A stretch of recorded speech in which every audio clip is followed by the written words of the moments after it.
The cold is the first thing, not weather, not temperature. The cold is a living thing, and it has found every seam in your clothing. Your toes went numb somewhere around midnight. You stopped feeling them the way you stop hearing a clock ticking in the same room, not because the sound stopped, but because your mind simply refused to keep registering something it could not fix. Now it is past 3 in the morning on December 22nd, 1944, and the numbness has climbed past your ankles. When you curl your toes inside your boots, and you do this every few minutes, a small mechanical act, almost devotional, you cannot tell if they actually moved. You tell yourself they did. You keep telling yourself they did. The Foxhole is roughly 4 feet deep and 2 feet wide.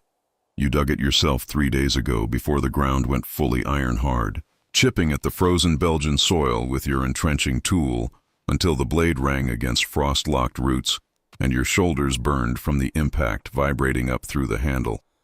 You did not dig it deep enough. You know that now. The regulation depth is supposed to provide overhead cover if you crouch, and it provides almost nothing. But the regulation depth assumes ground you can dig. This ground resists. This ground has been fighting back since November. Above you, the pines of the Bois Jacques stand so close together their canopy blocks what little starlight might otherwise reach the forest floor. On a clear night, that would bother you. Darkness so complete you cannot see your own hand at arm's length. Tonight, the sky is overcast. Has been overcast for 6 days. Same overcast that is keeping the P-47s on the ground back at airfields in England and France, keeping the C-47s with their supply drops grounded, keeping everything that might help you somewhere impossibly far away behind a ceiling of gray Belgian cloud. You have heard the men talk about this. The overcast is the reason you are on rations and ammunition both. The overcast is the reason Bastogne is surrounded and cannot be reached. You try not to think about the overcast. You think about it constantly. Your name is Private First Class Thomas Aldrich. You are 22 years old. You are from Dayton, Ohio, and before the Army you worked in your uncle's machine shop. And the thing you are thinking about right now, the specific involuntary thought that keeps returning in the space between sounds, is the smell of that shop. Machine oil and iron filings and the particular burning metal smell of a lathe running hot. Your uncle would be up by now. It is earlier in Dayton, but not by much. He gets up before the light, puts the percolator on, sits at the kitchen table with the newspaper. You can see him doing it. You can see the blue enamel coffee pot and the steam rising from it like something alive. Your M1 Garand lies across your lap. 8 rounds in the N-block clip. You know this without checking, because you have been checking it every 30 minutes all night, running your thumb along the receiver, feeling the action, making sure nothing has frozen that should not have frozen. The M1 is a fine rifle.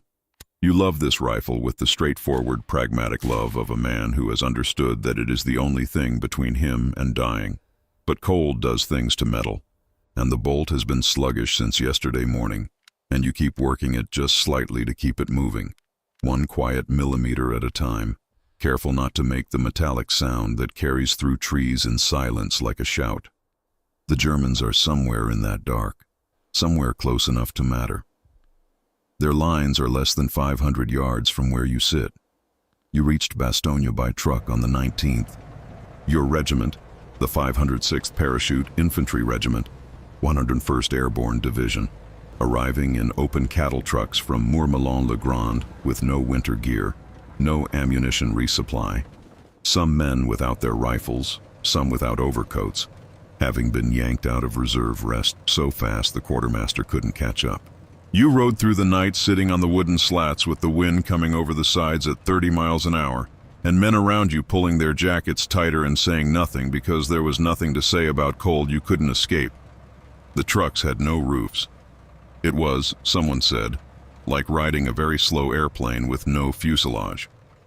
Nobody laughed. The 106th Infantry Division had already been shattered by then.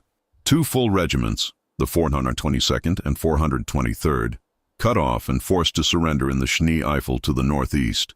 Roughly 8,000 men, the largest mass surrender of American soldiers since Bataan. You did not know this when you arrived. You learned it in pieces, through the fragments of conversation that pass between exhausted men in brief moments of stillness. 8,000. The number doesn't fit in your head. It keeps falling out. To your left, maybe 40 yards through the trees, is where Kowalski's hole should be. Kowalski is a 20-year-old from South Chicago who carries a Browning automatic rifle and tells jokes so bad they come back around to funny through sheer persistence. You haven't heard his voice since before sundown yesterday. Standard procedure during night watch is silence maintained, unless contact. You trust that he is 40 yards away. You have no way to verify this.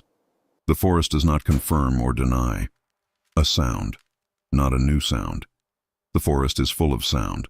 The particular weight-shift creak of heavy pine boughs settling under accumulated snow, the small compressed sound of that snow sliding off a branch and landing in the drift below with a soft expulsion like a breath, the distant thump of artillery somewhere to the north that has been coming and going all week like a headache that never fully resolves.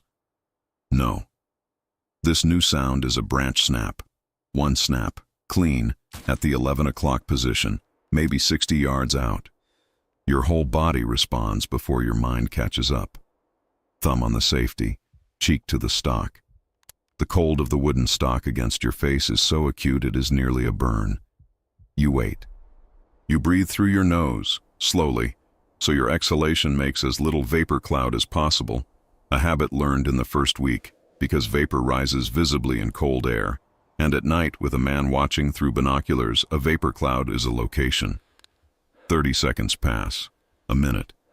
The forest does not give you another sound. A deer, maybe. There are deer in the Ardennes. You lower the rifle 1 inch at a time. Your heartbeat takes another 3 minutes to slow. This is what the hours are made of. Not the dramatic crisis, but the sustained state of readiness that drains you slower and more completely than any single moment of violence. You have been in this foxhole for 72 hours with 4-hour rotations for sleep. And in those hours, you have cycled through every emotional register available to a human being and arrived somewhere past most of them. Fear is still present, but it has become structural, like the skeleton of something rather than the flesh. Beneath fear, hunger, which is dull and constant. Beneath hunger, cold, which is neither dull nor constant, but jagged and insistent and personal. Beneath the cold, somewhere very deep, a stubborn biological refusal to be done.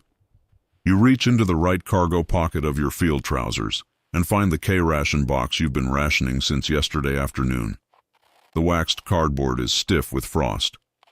Inside, a tin of chopped ham and eggs, a packet of hardtack biscuits, 4 cigarettes in a waterproof wrapper, a small tin of soluble coffee, a flat piece of hard candy. The candy is still there because eating the candy feels like a defeat, like using your emergency reserve. You eat 2 of the biscuits, which are the temperature and approximate texture of refrigerated plaster, and you chew them slowly and deliberately, the way a man eats something he does not want while telling himself he is grateful. The crackers pull moisture from your mouth.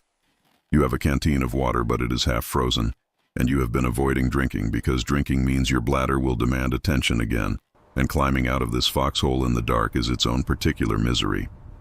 The smell of the Ardennes at night in December is difficult to describe to someone who has not been in it. Clean is the first word, but that is too simple. Cold air has almost no smell at its baseline. But layered beneath the absence of smell is the resin from pine sap and the particular dark earth smell of frozen ground, and something farther down, something you've learned to identify as the smell of old wood rot and dead leaves compressed under ice, a deep biological smell, like something alive going slowly to sleep. Over this, periodically, the smell of cordite from artillery rounds drifting through the trees. And once, 2 nights ago, something burnt. Rubber and oil, and something worse that you did not ask about and no one explained.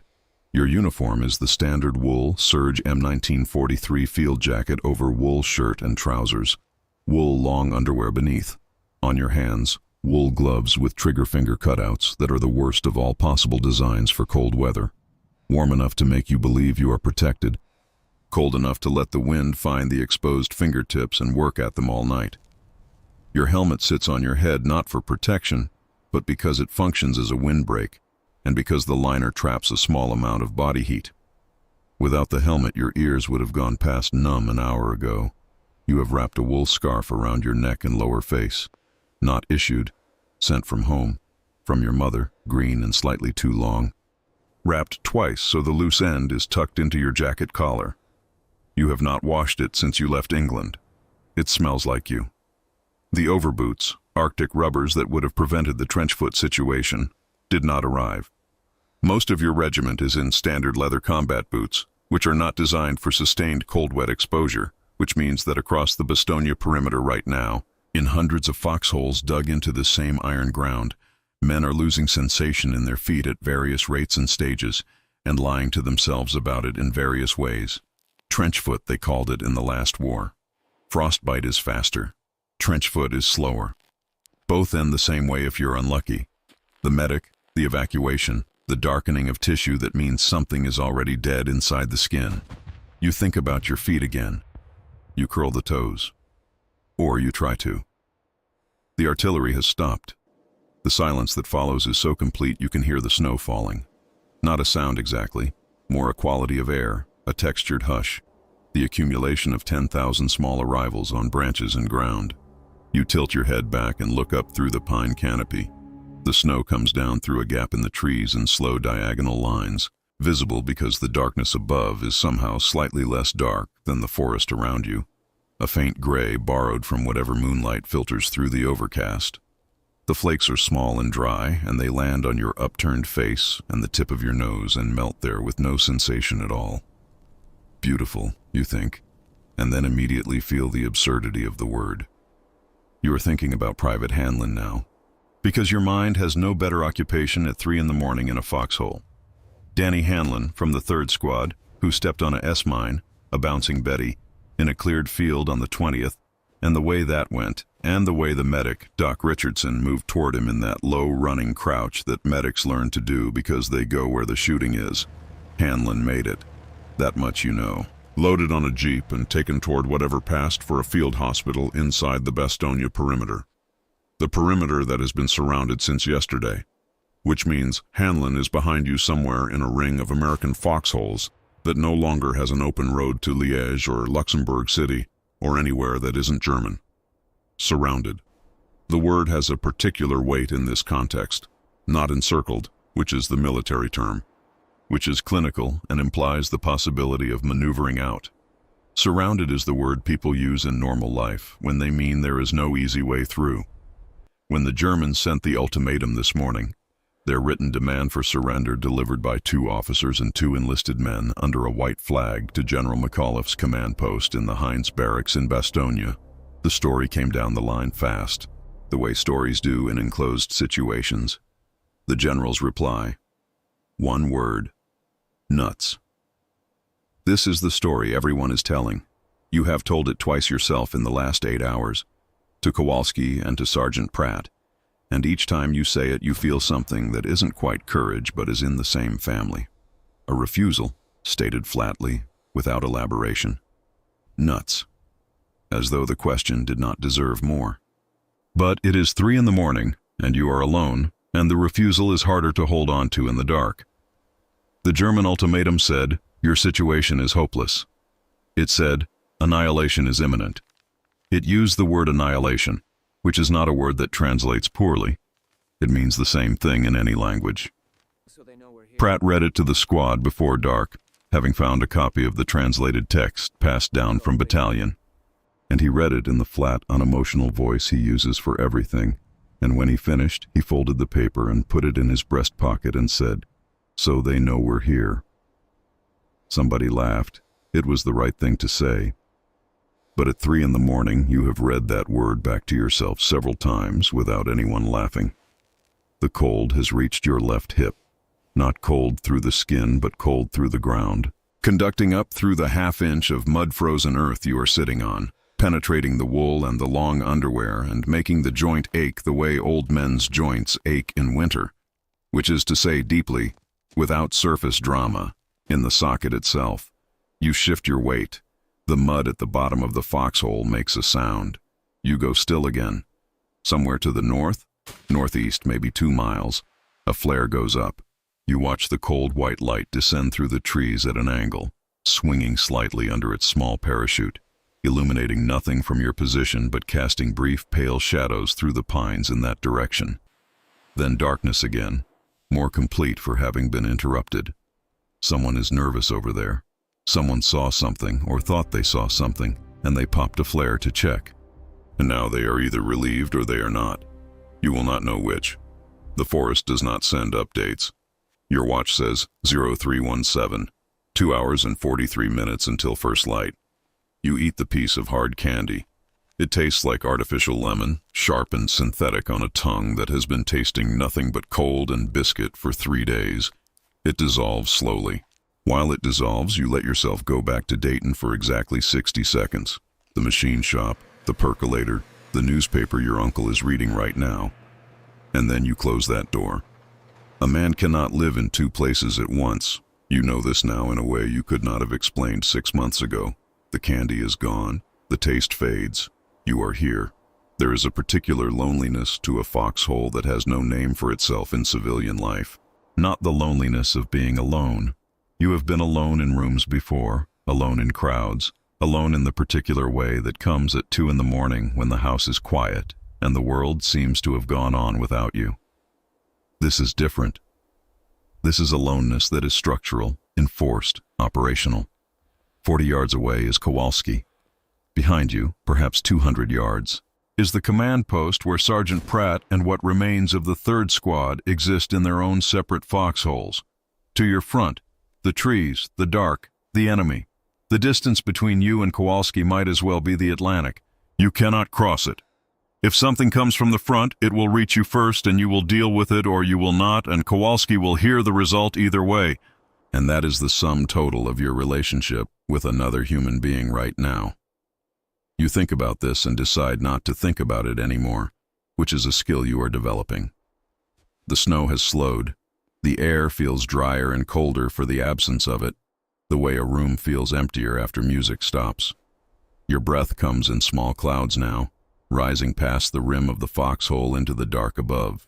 You stopped worrying about the vapor cloud an hour ago. If there is a German infantryman within 70 yards watching your position through field glasses at 0320, the vapor cloud is the least of your problems. This is the kind of cold pragmatism that happens after sufficient time in a hole. You stop managing the details you cannot manage, and you focus on what you can. The rifle, the warmth of your core, the toes you are still convincing yourself are moving. Consider the rifle. The M1 Garand weighs 9.5 pounds unloaded. You have carried it for 7 months, since Fort Benning, and the weight of it is so familiar, it functions less like an external object and more like a permanent extension of your right side. An appendage, a limb you were not born with but that you would now feel amputated without. In training, they told you it was the greatest battle implement ever devised, and General Patton said that, and you have never had cause to dispute it except in the moments when the bolt sticks in wet cold weather and you have to control the very specific panic that arrives when the rifle that is the reason you are still alive declines to function. Then you love it less. But the love returns. The German infantryman across those 500 yards. You think about him sometimes. Not as a concept. As a person in a hole. He is cold too. The Wehrmacht has winter gear, the reversible white and gray snow smocks, the felt-lined boots. But the German army in December of 1944 is not what it was in 1940 or 1941. The men who took France in 6 weeks, the men who nearly reached Moscow, those men have been replaced in many units by 15-year-olds from the Hitler Youth and 45-year-old men pulled from factory floors and men who were wounded once or twice already and healed and sent back. Operation Wacht am Rhein, Hitler's grand gamble, the offensive that was supposed to reach Antwerp and split the Allied line and buy Germany a negotiated peace. It was built on paper confidence that the weather and the surprise and the terrain would compensate for an army that had been bleeding for 5 years. You do not know the strategic dimensions of this. You know only your foxhole and the trees. But you think about the German in his hole, and you wonder if he is eating something, and if whatever he is eating is as bad as the hardtack biscuit, and if he has a machine shop back home, and if he has a mother who sent him a scarf, And then you stop thinking about this because it is not a useful direction at 3:40 in the morning when the man in question might at any moment be assigned to probe your position. Your hands are the thing now.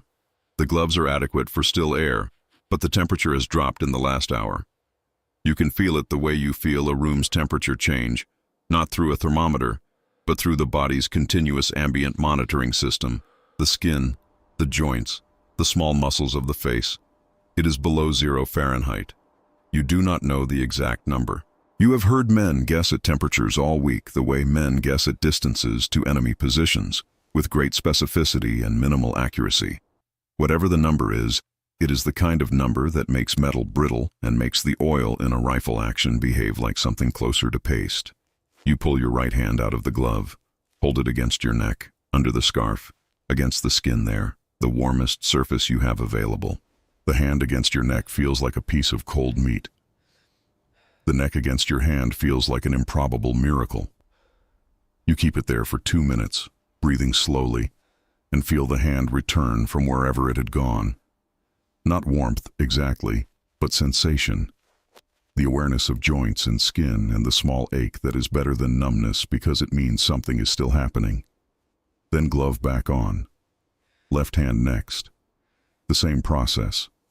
You alternate hands throughout the night the same way you alternate toes, keeping the inventory of your own body's temperature, refusing to let any part of it go unchecked for more than an hour. This is what you know about yourself that you did not know before. You are very patient. In Dayton, this would have surprised you. You were not a patient person. You drummed your fingers. You interrupted conversations. You did not like to wait for things. The Army did not teach you patience exactly. What it taught you was the difference between situations that respond to impatience and situations that do not. And a foxhole at night is categorically the second kind. The cold does not respond to impatience. The dark does not respond to impatience. The Germans do not respond to impatience. So you wait, and you check your hands, and you listen to the pines settle under the weight of the night. There is something you carry in the breast pocket of your field jacket, folded into a small square that you do not look at during the day because folding and unfolding it wears out the paper, and because looking at it during the day feels like a weakness you cannot afford in front of the other men. It is a photograph. Your mother took it with the Kodak Brownie she has owned since 1935. In the backyard of your parents' house on Maple Avenue in July of this year, the last summer weekend before you shipped out. In the photograph, you, in civilian clothes, squinting against the sun, your sister Ruth, who is 17, who has your mother's dark eyes and your father's jaw, your father standing slightly to the left with his hand on your shoulder, a stance he never held in real life but assumed for the photograph as though he had been practicing it. Your mother is behind the camera and therefore not in the photograph, which means the photograph contains an absence where the most important person should be. You do not look at it now, but you know it is there. The artillery starts again. Not close. 3-4 miles northeast. The sustained rumble of a sustained engagement. The kind that means someone is having a serious night somewhere in the Bastogne perimeter. Below the deep artillery thumps you can occasionally, when the wind cooperates, hear something that might be tank engines, or might be generators, or might be the particular auditory hallucination that comes from spending too many hours in a forest listening for threats. The mind, deprived of data, begins manufacturing it. You have learned to distrust the sounds that are too precise, too neatly shaped like what you are afraid of. The real sounds are always less clean than the imagined ones, but the tank sounds are real sometimes. This you know because on the 20th, around dusk, you heard the unmistakable sound of a panzer moving through trees to the northwest. Not the diesel rumble of an American Sherman or a tank destroyer, but the specific higher-pitched mechanical sound of a German tank engine that every man in your regiment has been trained to recognize. A sound like a large piece of machinery that is slightly wrong in a way you cannot specify, but your body registers immediately, the way your body registers the smell of spoiled food before your mind has time to categorize it. The Panzer came no closer, went southwest, parallel to your line, and faded. You reported it to Sergeant Pratt when relieved at 2200. He wrote it in the company log. This is what happens with a Panzer when you are in a foxhole with an M1 Garand and no anti-tank weapons. You report it. You keep your head down. You trust that the men with the right equipment are dealing with it somewhere up the chain. Trust goes a long way in a situation like this. Not blind faith. You are not a man given to blind faith, but a practical operational trust. The belief that the machine of which you are one small component is, on balance, pointing in the right direction, and is being operated by people who know more than you do about where the tanks are. Without this trust, a foxhole becomes a coffin. You've seen men lose it, not dramatically, not in the Hollywood fashion of screaming and running, but quietly, the eyes going flat and inward, the responsiveness fading, the man still present in body, but no longer available in the way that matters. You do not judge them. The foxhole pushes on every person at a different point. You are pushing back tonight with everything you have, and the night is not finished. The thing that you keep returning to, the thought that has more gravity than the others, that keeps pulling at you the way a sore tooth pulls at your tongue, is the question of afterward. Not whether there will be an afterward. You have made your peace with the statistical uncertainty of that in the pragmatic way men make peace with statistical uncertainty when the alternative is paralysis. No. The question is what kind of afterward. You enlisted, did not wait to be drafted, walked into the recruiting office in January of 1943 with Donnie Ferraro from 2 streets over, and you both signed the same afternoon. And walking out, you felt something that you now recognize as the feeling of a decision being made before you fully understood what you were deciding. You decided something about what kind of person you were going to be in the world, that something is still with you. It is in the foxhole with you, taking up no space, weighing nothing, present the way a compass bearing is present, invisible but orienting. You believe that what you are doing here is right. This is not a complicated belief, and you do not dress it in complicated language. The Germans came into Europe, and they have done things that, in fragments and in rumor and in the faces of the Belgian civilians you passed on the road to Bastogne, thin, watchful, older than their ages, you have begun to understand the scale of. You are 22 years old, and you are not a philosopher, and you do not think in large historical terms. You think in terms of, is this worth dying for? And the answer, arrived at in the dark of this foxhole on December 22nd, 1944, is yes. This is worth staying in the foxhole for. This is worth the feet you cannot feel and the hands you have to manually warm against your own neck, and the hardtack biscuit that tastes like frozen chalk. Worth dying for is harder. You don't stay there long. Your watch says 0451. It is, technically, approaching dawn. Not light. First light in Belgium in December is a slow gray suggestion that takes an hour to resolve into anything you could call visibility. But the worst hours, the 3 to 5 hours, are ending. There is something physiological that happens at 5 in the morning in a foxhole. A slight relaxation, almost cellular. The body acknowledging that one more night has been survived, that the inventory is still complete, that the accounting has come out right again. This is not relief. Relief requires something to be resolved. Nothing has been resolved. You are still surrounded. The overcast is still overhead. The ammunition is still short and the food is still cold, and Bastogne is still a ring of American foxholes in the Ardennes with 3 German armies pushing at the perimeter. But the night is almost done. You allow yourself the coffee, the soluble tin from the K ration. You have been saving it for this moment, the 0500 moment, as a ritual, a small ceremony of continuance. You cannot heat it. You mix the powder directly into the half-frozen water in your canteen, shaking it with the cap loose until it is something between a slush and a liquid, and you drink it cold, and it tastes like the chemical approximation of coffee, like a memory of coffee rather than coffee itself, and it is the best thing you have tasted all night. The trees are beginning to separate from the dark, not by much. Edges first. The nearest pine trunks developing slightly more presence against the background dark, as though the world is slowly turning up a dimmer switch that someone set very low. A bird. One call, brief, somewhere to your right and above. A small thing, its species unknown to you, announcing the morning in this forest the same way it announced every other morning in this forest. indifferent to the foxholes and the rifles and the 3 German armies, and the whole vast human machinery of dying that has installed itself in its home. You watch the trees come forward out of the dark, one increment at a time. Somewhere in the direction of Bastogne, a sound that might be a vehicle, allied, moving carefully, headlights off, the way everything moves before full light. Or a sound that is something else. You note it. You hold the rifle, weight distributed across your knees, muzzle toward the 11 o'clock position from last night. That position where the branch snapped at 0 dark and made your heart go military for 5 minutes. Nothing came from 11 o'clock.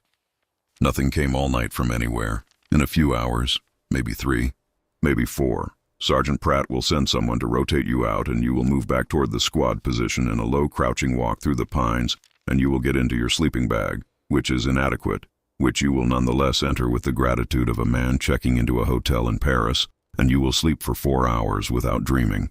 Or you will dream, but you will not remember the dreams. This is what your body has learned. Sleep hard, dream nothing, wake already reaching for the rifle. But that is later. That is the future, which is a different country from this foxhole. Right now, the cold, the pines, the gray light that is just barely becoming light. Your hands, which you just checked. Your toes, about which you have decided to remain optimistic. Your rifle, which is ready, bolt working, safety on, 8 rounds in the unblocked clip and 2 spare clips in the left cargo pocket and 1 more in the ammo pouch on your belt. The photograph in the breast pocket that you are not looking at. The taste of chemical coffee still on your tongue. The Ardennes forest settling into its gray morning silence around you, enormous and ancient and completely unconcerned with the reasons you are in it. Nuts, you think. For no particular reason, except that it is the right word for this particular morning in this particular foxhole, with the light coming slow and gray through the Belgian pines and 3 German armies, doing whatever 3 German armies do before breakfast, and you here, cold and alive and 22 years old, waiting for whatever comes next with your hands wrapped around a rifle that weighs 9.5 pounds and your mother's green scarf tight around your face. You are here. You have made it through the night. The forest exhales. You watch the light come in.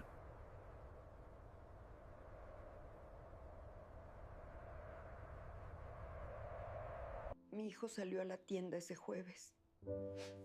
La cámara lo captó a las 4 y nada más.